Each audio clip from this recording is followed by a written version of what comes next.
ሰላም ደናችሁ ቲጂ ነኝ እንኳን ወደ ዩቲዩብ ቻናሌ በደህና መጣችሁ ለዚህ ቻናል አዲስ ሆናችሁ ሰብስክራይብ አድርጋችሁ የደወል ምልክቷን የምትጫኑ በየጊዜው መለቃው ቪዲዮ ይደርሳችኋል ሰብስክራይብ አድርጉ ይሄኛውን ፖድካስት ገብታችሁ እዩት ስሰማው ምን እንደተሰማኝ ታውቃላችሁ እየሰማሁት ምን ይሰማኛል መሰላችሁ የሆነ ትልቅ አባት የሆነ በረንዳ ላይ ቁጭ ብሎ ልጆቹን ሰብሰብ አድርጎ ምናምን ያለፈበትን ወይ ስትራግሉን ወይ ዲስአፖይንት የሆነበትን ቁጭ ብሎ ሲያስረዳቸው አይነት ሴንስ ነው የተሰማኝ እንደ እድሜው እንደ ወጣትነቱ እንኳን አልወሰድኩትምና ፐርሰናሊቲውም ነው ኦብቪየስሊ እርጋታ እንዳለበት ከዚህ በፊት ሌላ ቦታ ላይ አይቼዋለሁና በጣም ነው የወደድኩት በጣም እና ግቡና ምንም እንትን እንዳለልባችሁ ግን የተወሰነ ሐሳብ ማንሳት ፈልጋለሁ እንዳልኳችሁ ነው አሁን ስለዚህ ጉዳይ ማንሳታችን በጣም ደስታ እንደሚሰጠኝ ታውቃላችሁ ምክንያቱም የችግራችንን ምንጭ ማየትና ችግራችን ላይ መስራት እየጀመርን እንደሆነ በደንብ አድርጎ ኤክስፕሌን ያደርግልኛል ለኔ ኦኬ ሶ በዚህ አጋጣሚ አይ ቲንክ ከሃይማኖት ተቋማት አካባቢ በጣም ሪሌት ያደርጋል አይደለ ሶ ምን ላስታውሳችሁ መሰላችሁ ሃይማኖተኛ ለመሆን ፈልጋችሁ at the same time feminism መካከል ላይ ያላችሁ ሴቶች እህቶቼ አንድ ነገር ላስታውሳችሁ ክርስቲያንም ፌሚኒስትም መሆን አይቻልም ከሁለት አንዱ ነው የሚመረጠው ምክንያቱም ፌሚኒዝም is rebellion against God's word በቃ ፌሚኒዝም ማለት በእግዚአብሔር ስርዓትና መርህ ላይ የመጣ አመጽ ነው ኦኬ ስለዚህ እኔ ክርስቲያን ነኝ ፌሚኒስትም ነኝ የምትሉ ካላችሁ እንደውም ክርስቲያን ፌሚኒዝምም የሚል አይቻለው ብሎ ነገር የለም because it goes against order okay ላስታውሳችሁ ብዬ ነው በ8 ሚሊዮን ብር ሙሉ ክፍያ ፒያሳ ላይ አፓርትመንት ቤቶችን ለሽያጭ አቅርበንላችኋል ቴምር ፕሮፐርቲዎች ነን ፒያሳ ሊሴ ትምህርት ቤት ጀርባ ላይ ባለ 2 መኝታ 100 ካሬ አፓርትመንት አሁን ላይ 100% ክፍያ የምትከፍሉ ከሆነ በ8 ሚሊዮን ብር ሙሉ ክፍያ አይ ቀስ እያልን ዘና እያልን ስራችንን እየሰራን ነው መክፈል የምንፈልገው ካላችሁን ደግሞ ራሱ 100 ካሬ አፓርትመንቱ በ11 ሚሊዮን 500 ሺህ ብር ሙሉ ክፍያ ይሆንና አሁን ላይ 10% ቅድመ ክፍያ 1 ሚሊዮን 150 ሺህ ብር ትከፍላላችሁ ማለት ነው በተጨማሪም ደግሞ አዋሬ ከቤተ መንግስት ዝቅ ብሎ ባለ 3 መኝታ አፓርትመንት 121 ካሬ 100% የምትከፍሉ ከሆነ በ8 ሚሊዮን 400 ሺህ ብር ሙሉ ክፍያ ቀስ እያላችሁ ዘና እያላችሁ የምትከፍሉ ከሆነ ደግሞ በ12 ሚሊዮን 900 ሺህ ብር ሙሉ ክፍያ ይሆንና አሁን ላይ 20% ቅድመ ክፍያ 2 ሚሊዮን 500 ሺህ ብር ትከፍላላችሁ ከዛስ ቅድመ ክፍያውን ከከፈልን በኋላ ቀሪው ክፍያ ለምትሉን ደግሞ ቀሪውን ክፍያ ያለምንም ወለድ ሙሉ በሙሉ በኢትዮጵያ ብር በ15 ዙር ክፍያ ተከፋፍሎ ዘና እያላችሁ ስራችሁን እየሰራችሁ የምትከፍሉት ይሆናል ለበለጠ መረጃ ከስር በመናስቀምጠው ስልክ ቁጥር ደውሉልን ቴምር ፕሮፐርቲስ የህልሞ ማረፊያ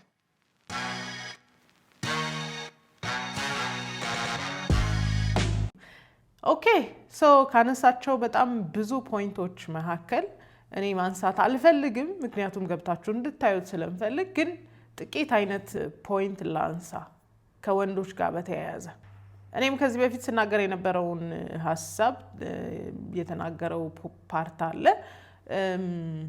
የሴቶች መማር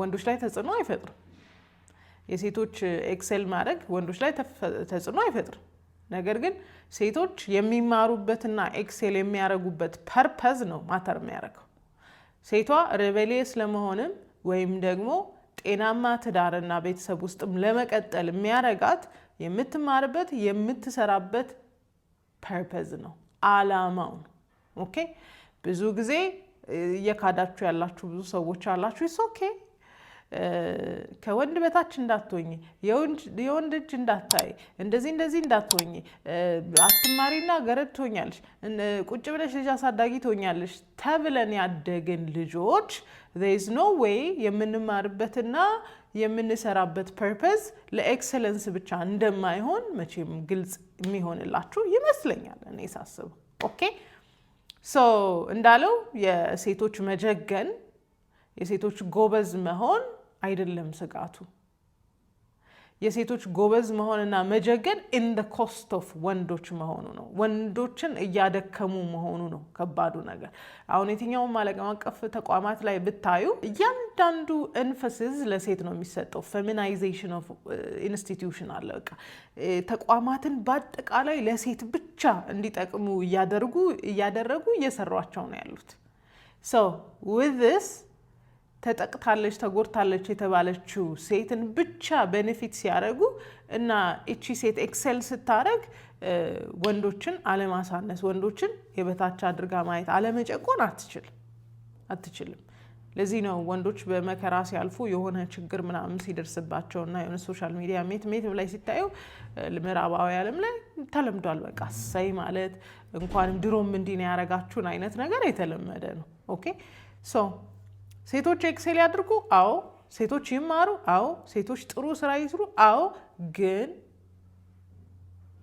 በወንዶች ኮስት መሆን የለበትም። ወንዶችን እያሳነሱ መሆን የለበትም። ወንዶችን እየጣሉ መሆን የለበትም። ምክንያቱም ወደድንም ጠላንም የሆነ ነገር ሲመጣ አገሪቷ ላይ የሆነ ነገር ሲመጣ ያው እንግዲህ አንፈልግም፣ ግን የሆነ ነገር ሲመጣ የሚቆመው ወንድ ነው እንጂ ሴት አይደለችም አይደለ? ከዚህ የሴት ኃላፊነት ማህበረሰብ ጋር ስለሆነ ማለት ነው። ኦኬ እሺ። ኤምፋሳይዝ ያደረገውና በጣም የወደድኩት ልናገርበት የፈለግኩት አንድ ፓርት አለ። የወንዶች ፐርፐዝለስነስ፣ የወንዶች አላማ ማጣት። ይሄ ነገር የማያሳስባችሁ ሰዎች አላችሁ ብዬ አላስብም። በ8 ሚሊዮን ብር ሙሉ ክፍያ ፒያሳ ላይ አፓርትመንት ቤቶችን ለሽያጭ አቅርበንላቸዋል። ቴምር ፕሮፐርቲዎች ነን። ፒያሳ ሊሴ ትምህርት ቤት ጀርባ ላይ ባለ 2 መኝታ 100 ካሬ አፓርትመንት አሁን ላይ 100% ክፍያ የምትከፍሉ ከሆነ በ8 ሚሊዮን ብር ሙሉ ክፍያ። አይ ቀስ እያልን ዘና እያልን ስራችንን እየሰራን ነው መክፈል የምንፈልገው ካላችሁን ደግሞ ራሱ 100 ካሬ አፓርትመንቱ በ11 ሚሊዮን 500 ሺህ ብር ሙሉ ክፍያ ይሆንና አሁን ላይ 10% ቅድመ ክፍያ 1 ሚሊዮን 150 ሺህ ብር ትከፍላላችሁ ማለት ነው። በተጨማሪም ደግሞ አዋሬ ከቤተ መንግስት ዝቅ ብሎ ባለ 3 መኝታ አፓርትመንት 121 ካሬ 100% የምትከፍሉ ከሆነ በ8 ሚሊዮን 400 ሺህ ብር ሙሉ ክፍያ። ቀስ እያላችሁ ዘና እያላችሁ የምትከፍሉ ከሆነ ደግሞ በ12 ሚሊዮን 900 ሺህ ብር ሙሉ ክፍያ ይሆንና አሁን ላይ 20% ቅድመ ክፍያ 2 ሚሊዮን 500 ሺህ ብር ትከፍላላችሁ። ከዛስ ቅድመ ክፍያውን ከከፈልን በኋላ ቀሪው ክፍያ ለምትሉን ደግሞ ቀሪውን ክፍያ ያለምንም ወለድ ሙሉ በሙሉ በኢትዮጵያ ብር በ15 ዙር ክፍያ ተከፋፍሎ ዘና እያላችሁ ስራችሁን እየሰራችሁ የምትከፍሉት ይሆናል። ለበለጠ መረጃ ከስር በምናስቀምጠው ስልክ ቁጥር ደውሉልን። ቴምር ፕሮፐርቲስ የህልሞ ማረፊያ።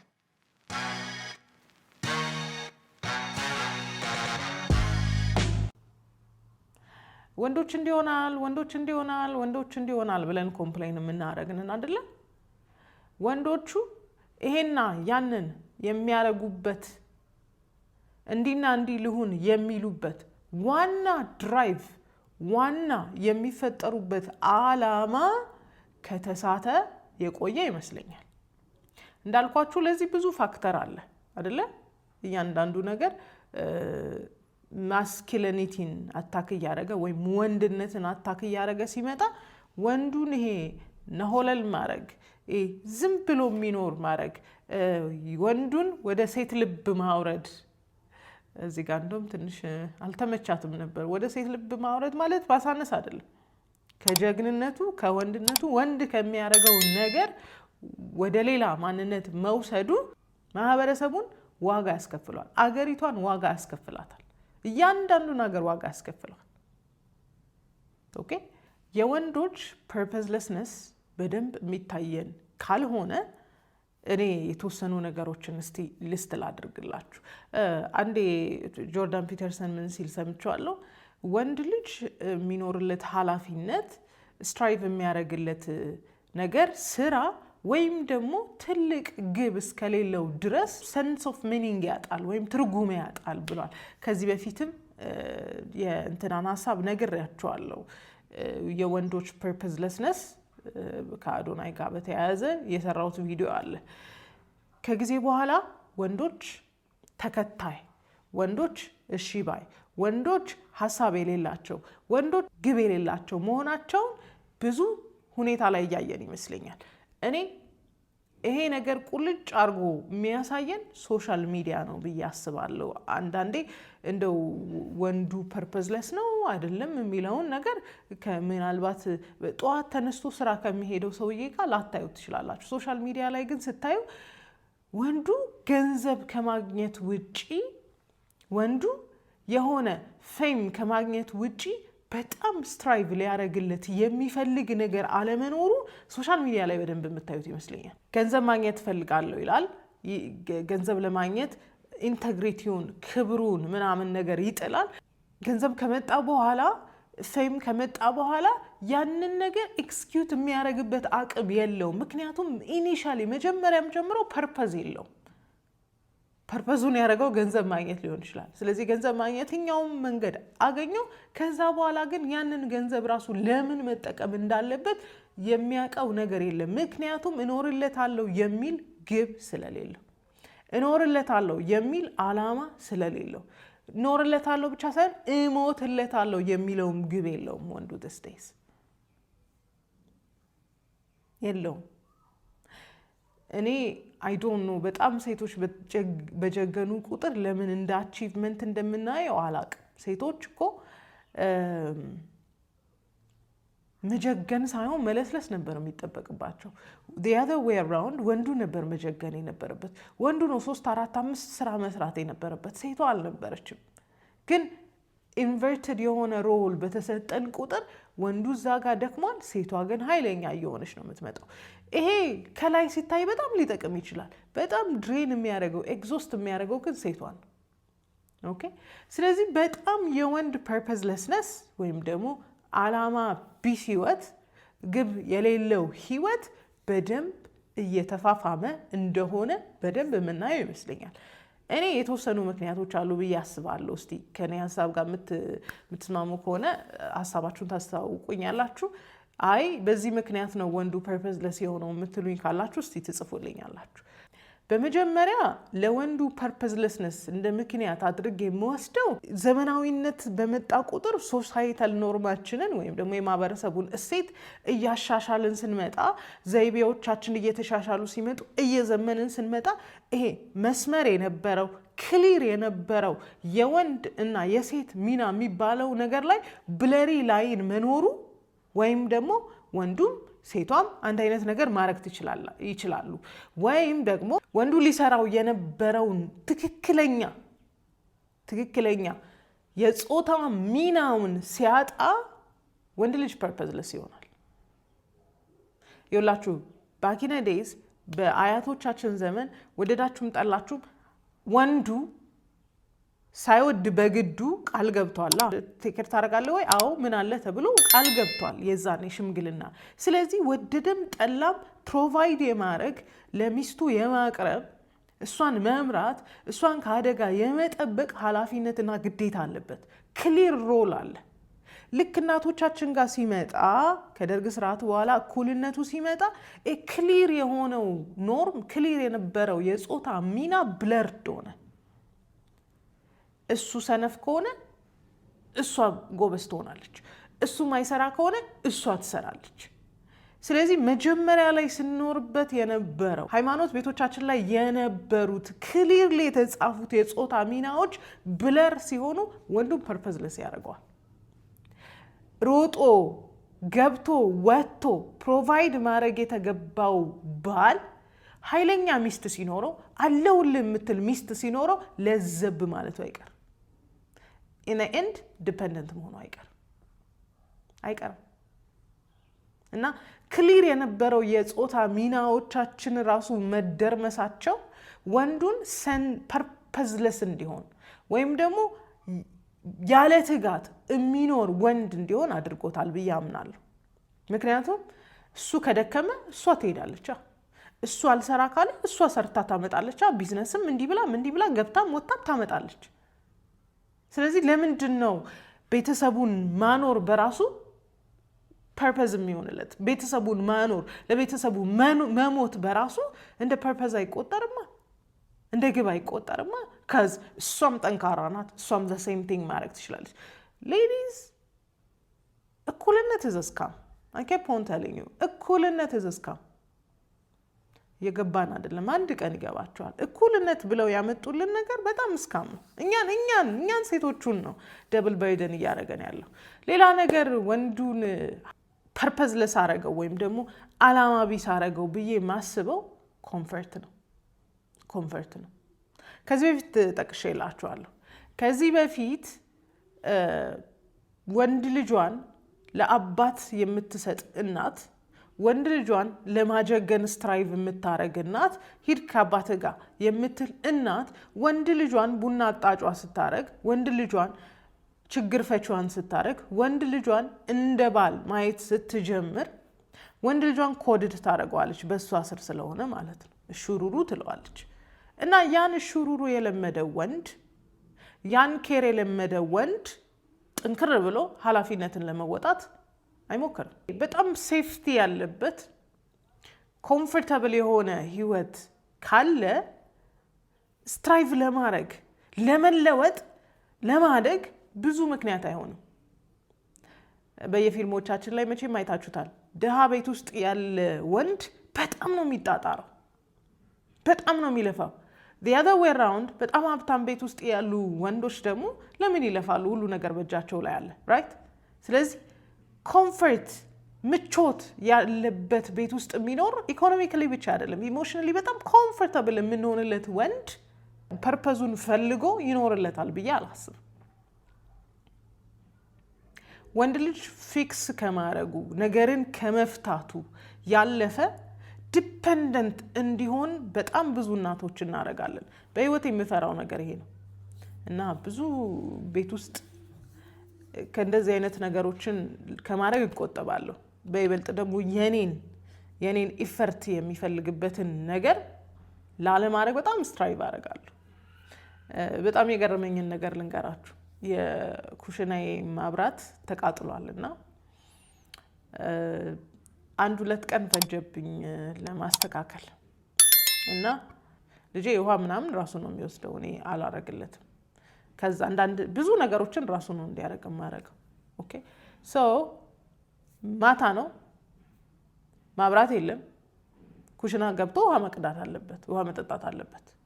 ሶ ስልኬ እኔ ጋ ነው፣ ፍላሽ ላይት እንዳያበራ።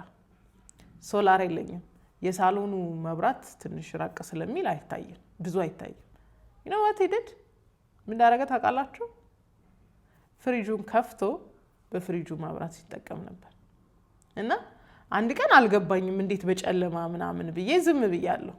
ሲመጣ አየሁት ቀርቷል። ሁለተኛ ቀን ሳይ I was surprised። ለራሳቸው መንገድ ፔቭ ማድረግ ይችላሉ፣ ለራሳቸው መንገድ መቅደድ ይችላሉ ከፈቀድንላቸው። በጣም የወንድ ልጅ እናቶች ስፔሻሊ በጣም ኮድድ የምናደርጋቸው ከሆነ በጣም ከአባቶቻቸው ይልቅ በጣም አብዝተን የእናትነት ፍቅር የምንሰጣቸው ከሆነ በጣም ኮምፎርታብል ነው የምናደርጋቸው። ችግር ፈቺ እንዳይሆኑ እያደረግን ነው የምናሳድጋቸው። በጣም ጥንቃቄ እንድትወስዱ እንፈልገው። ችግር ፈቺ እንዳይሆኑ ነው የምናደርጋቸው። ኦኬ ሶ በጣም ኮምፎርታብል የሆነ ህይወት ያለው በይበልጥ ደግሞ ሹሩሩ የሚባል ወንድ there is no way ፐርፐዙን ፈልጎ ራሱን ፈልቅቆ አውጥቶ የተሻለ ሰው ለመሆን ወንድ ሆኖ ቤተሰቦቹን በቻለው አጋጣሚ ረድቶ ለሚስቱ አለው የሚል ወንድ መሆን አይችልም። ሬር ነው፣ አይችልም። ሚስቱም ኮምፈርት የምትሰጠው ደካማ ባል ነው የሚሆነው። ስለዚህ ኮምፈርት በጣም ወንድ ልጅ ፐርፐዝለስ ያደርገዋል። ምቾት በጣም ወንድ ልጅ ፐርፐዝለስ ያደርገዋል። አንድ ነገር እንድታስታውሱ ላድርጋችሁ። ብዙ ጊዜ የተመቻቸውን ወንዶች ካያችሁ፣ ልክ ገንዘብ ማግኘት የጀመሩ ወንዶች ካያችሁ ቦርጭ ነው የሚያወጡት። የሆነ ነገራቸው ሰውነታቸው ይሰፋል ምናምን። ቢካዝ ስትራይቭ የሚያደርጉለት ነገር ቀነሰ፣ ኃይል የሚጠቀሙለት ነገር ቀነሰ፣ ጉልበታቸውን የሚጠቀሙበት ነገር ቀነሰ። እና ኮምፈርት ወንድ ልጅ እንግዲህ ከፐርፐዝ ጋር ያልተፈጠረ የለም፣ ግን ፐርፐዙን እንኳን እንዳያገኝና እስከ ፍጻሜ እንዳይወስደው ያደርገዋል ብዬ አስባለሁ። ሌላው ነገር ዲስትራክሽን ወይም ደግሞ ትኩረት የሚያሳጡት ነገሮች ወንድ ልጅ ፐርፐስፉል እንዳይሆን ያደርጉታል ብዬ አስባለሁ። ለምሳሌ ስልክ፣ ኢንተርቴይንመንት፣ ጌም፣ ኳስ ምናምን የሚባሉት ነገሮች ወንድ ልጅ ፐርፐስ ቢኖረው እንኳን ፐርፐስለስ ሆኖ እንዲኖርና እድሜውን እንዲያገባድድ ያደርገዋል ብዬ አስባለሁ። ስልክ ቢሆን፣ ጌሞች ቢሆኑ፣ ኳስ ምናምን ቢሆን ደስታን የሚፈጥርለት ነገር ነው፣ ደስታን የሚሰጠው ነገር ነው። ነገር ግን ከኃላፊነቱ ይልቅ ደስታው ላይ ፎከስ ባደረገ ቁጥር፣ ከኃላፊነቱ ይልቅ ደስታውን ብቻ ኢንተርቴን ባረገ ቁጥር አንድ ወንድ ፐርፐዝለስ አለመሆን አይችልም። ለዓላማው ፋይት ማድረግ አይችልም። ምክንያቱም ኦሬዲ አይምሮውን የተቆጣጠረው ነገር አለ። ኦሬዲ ዶፓሚን ሂት የሚያደርግለት ወይም ደግሞ ይሄ ሳቲስፋክሽን የሚሰጠው ነገር አለ። ስክሮል ማድረግ የሚወድን ወንድ የሆነ ስራ ላይ ኤንጌጅ ማድረግ አትችሉም። ኢዚ መኒ የለመደን ወንድ ሃርድ ወርክን ማስተማር አትችሉም። ስለዚህ ለኢንተርቴንመንት ፐርፐዝ የመጡ ዲስተርበንሶች ወይም የሚረብሹ ነገሮች አንድን ወንድ ከፐርፐዝ ውጪ እንዲኖር ያደርጉታል፣ ከዓላማ ውጪ እንዲኖር ያደርጉታል። ኢንስቴድ ኦፍ አንዳንድ ስኪሎችን ከመማር ስኪሎችን ዲቨሎፕ ከማድረግ የሆነ ነገር ከመስራት ከመጠጋገን ይልቅ በማይሆን መልኩ አይምሮ ሌላ ኢንፎርሜሽን ኮንሱም እያደረገ ከዓላማው ጋር ዲታች ያደርገዋል።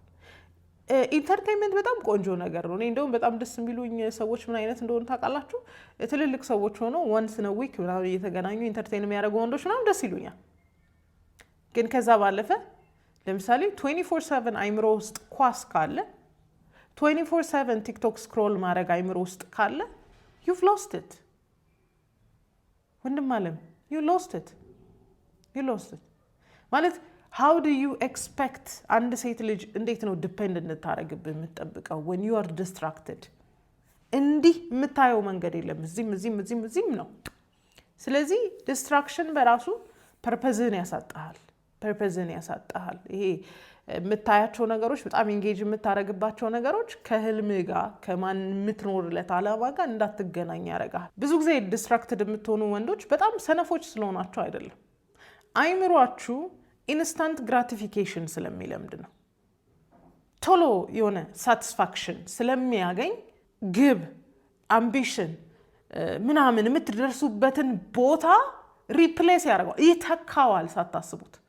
ትንንሽ ሳቲስፋክሽን ካገኛችሁ በትንንሹ ነገር የምትደሳሰቱ ከሆነ ለትልልቁ የነበራችሁን ቦታ ሪፕሌስ ያደርገዋል። የሚቀጥለው ዓመት እንደዚህ አይነት ነገር እሰራለሁ ብሎ መጀመሪያ ያቀደ ወንድ ልጅ የሆነ ይሄኛው ዓመት እስኪያልቅ ድረስ ትንንሽ ነገሮች ኤክሳይት የሚያደርጉት ከሆነ ትንንሽ ነገሮች እንደ አቺቭመንት የሚቆጥር ከሆነ በሚቀጥለው ዓመት ያቀደው እቅድ is gonna look too much ብዙ ማያሳስብ የሚችል እነዚህን ካረኩ በቂ ነው የሚል ይሆናል። ኦኬ ሌላ ብዬ የማስበው ነገር የፌሊየር ፍርሃት ብዙ ወንዶች አሉባቸው። መውደቅን በጣም ብዙ ወንዶች ይፈራሉ እና የሆነ ነገር ሲባሉ አይሆንም፣ እንደዚህ አይሆንም፣ እንደዚህማ ከሆነ እንዲበላሻል ምናምን ብለው ገና ነገሩ ሳይጀመር የጨረሱ ብዙ ወንዶች አሉ። ፌሊየር የመፍራት ወይም ደግሞ ውድቀትን መፍራት። ለምን ከወደቅኩ በኋላ ለመነሳት ኢነርጂ ያስፈልገኛል። ሂሜነት ሀብታት ኢነርጂ።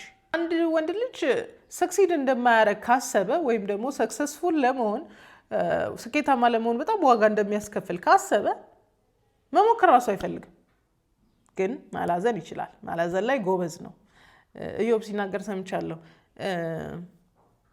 ቪክቲም የሆኑ ወንዶች በጣም ሰክሰስፉል መሆን አይችሉም ብሏል። በቃ ማለት በምንም ሁኔታ ሀብታም ልትሆን አትችልም እርሳው ብሏል። ፀሐዩ፣ ሰማዩ ምናምን የምትልበት ሁሌም ኤክስኪውዝ ይኖርሃል። ፌሊየርን የሚጠላ ወንድ ወይም ደግሞ ፌሊየርን የሚፈራ ወንድ ከዓላማው ጋር መገናኘት አይችልም። ዓላማውን መኖር አይችልም። ምክንያቱም ከወደቀ መነሳት እንዳለበት ሲያስብ በራሱ ሌላ ድካም ነው። ኮምፎርታብል ሆኖ መኖር እየቻለ ዝም ብሎ መኖር እየቻለ ኦኬ። ብዙ ወንዶች ውድቀትን ፍራቻ አንድ ነገር ላይ በጣም ልብን ሰጥቶ ከመስራት ይልቅ ፓሲቭ ይሆናሉ። በቃ ብዙ የመሞከርም ተነዚህ አይኖራቸው። ሌላው ነገር የሚመስለኝ እኔ የመሪ ማጣት፣ ሜንቶር ማጣት፣ ቀዳሚ ማጣት፣ ፐርፐዛቸውን አግኝተው እየኖሩ ያሉትን ወንዶች እንደ ልብ ማግኘት አለመቻል በራሱ አንድ ወንድ ልጅ ፐርፐዝፉል እንዲሆን አያደርጉት። ለብዙ ወንዶች ቀደም ያሉ ከፊታቸው ያለፉ ጤናማ ኤክስፒሪየንስ ያላቸው ወንዶች አለመኖራቸው በራሱ አንድ ነገር ከስክራች ለመገንባት ለብዙ ወንዶች ቻሌንጅ ነው ብዬ አስባለሁ። እና ሜንቶር ማጣት፣ ሜንቶርም ቢኖር በጤናማ መልኩ ያለፈበትን መንገድ በስነስርዓት የሚናገር ሜንቶር አለመሆኑ በራሱ ወንድ ልጅ ፐርፐዝለስ ያደርገዋል። አባቱ ሰክሲድ ያላረገውን ነገር ልጁ ሰክሲድ ማድረግ አይችልም።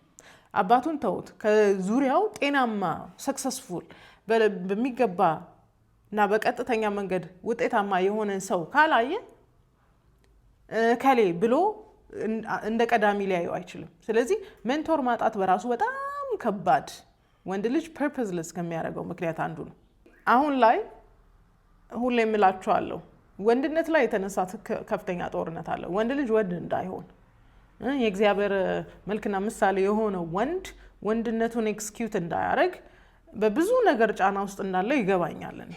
አንዳንድ ሴቶች ይህንን ስናገር ሴቶች በሚጠቁበት ሴቶች እንዲህ በሚሉበት ሀገር ሴትንም የሚያጠቃው ወንድ እኮ ፐርፐዝለስ ስለሆነ ነው። የቆሰለ እኮ ስለሆነ ነው የሚያጠቃው። የተጠቃ ስለሆነ እኮ ነው። አንድ ሰሞን ገና ፌስቡክ እንደተመለስኩ አካባቢ የሆኑ እንትኖች ይመጡልኛል፣ ኮንተንቶች ሰው ገባለው ኮመንት አደርጋለሁ ምናምን። የዚህ ሀገር አይደለም ያው ሴም ኮንተንት ነው እና እዚህ ሀገር አይደለም። አይ ቲንኪንግ አሜሪካ ይመስለኛል ብዙ ኮንተንት ላይ ሪያክት ያደረጉት እና በጣም ፒስፉል ሆናችሁ ሪስፖንስ ሰጣችሁ ኮመንት ሰጣችሁ ወንዶቹ የሚመልሱበት መልስ በጣም ኦፌንሲቭ ነው በመጀመሪያ። ከዛ ግን ቬር wounded በቃ ቆስለዋል። የቆሰለ ውሻ እንዴት ነው አስባሽታ ወይ he cannot stop barking አለመጮህ አይችልም። ኮንስታንትሊ ይጮሃል ወይም ደግሞ ጥቅልል ብሎ ጸጥ ብሎ ይቀመጣል አይደል? so I feel like አዘንኩላቸው። በጣም አታክ ስላለ ሁሉንም ካቴጎራይዝ ነው የሚያደርጉት። በቃ ወንድነታቸው ላይ ስለተነሱባቸው እነሱ በየትኛው መጠን አግሬሲቭሊ ሪያክት ማድረግ አለባቸው እና አብዛኛው ወንድ ዲፌንሲቭ ነው። ልክ አይደለህም ሲባል ራሱ ልክ አለመሆኑን አክሴፕት ማድረግ አይፈልግም። ምክንያቱም አታክ ነው የሚመስለው። ባባዬ ያየ በድጥ ይደነግጣል። so whenever የሆነ ኢንስቲትዩሽን ላይ የሆነ ሶሳይቲ ላይ ወንድነቱን አታክ ሲደረግ የነበረ ወንድ ዲፌንሲቭ አለመሆን አይችልም። ለዚህ ነው የሁለታችንም ጤና መሆን የሚጠቅመው። የወንዱ ጤና መሆን በነገራችን ላይ ቤኔፊቱ ለሴቷ ነው።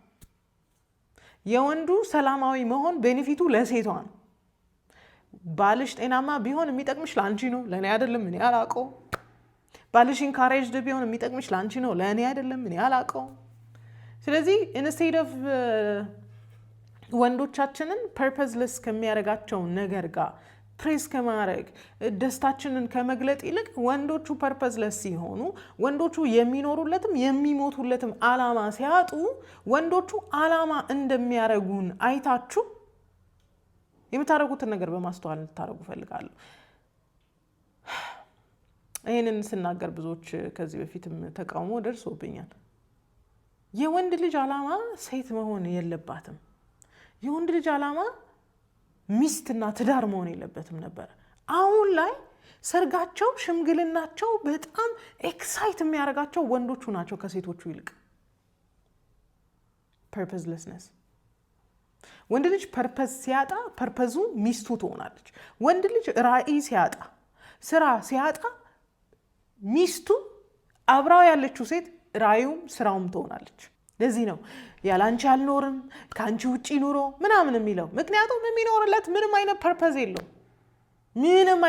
የለውም። ቢኖረውም ቀብሮታል። እና ምናልባት ደስ ሊል ይችላል ይሄ ወንድ ልጅ ፐርፐዝለስ ሆኖ እኛን ፐርፐዝ ሲያደርገን ወይም እኛ ተቀዳሚ ስንሆን ከላይ ደስ ይላል።